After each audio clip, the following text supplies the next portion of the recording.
Tired of hunting for a physical check just to set up direct deposit or automated payments? Let's unlock the secret of finding your RBC void check details right within the app. First, let's get started by opening your RBC Mobile App and logging into your account. Look for your profile icon. It's usually in the top corner of your screen, and tap it. A menu should have appeared, presenting several options. Find and select Account Services. This section holds the key to our void check treasure. Within Account Services, search for and tap on Direct Deposit Form Void Check. This is exactly where our virtual void check information is hiding.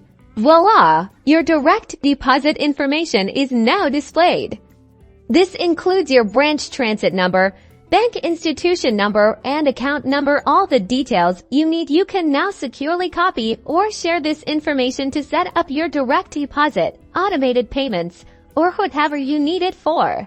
Depending on the capabilities of your phone, you may be able to copy, share, or screenshot this information. Please make sure to keep the screenshot safe and secure. And that's all there is to it. You've successfully located your void check information within the RBC Mobile app. Subscribe for more easy banking tutorials. Happy banking!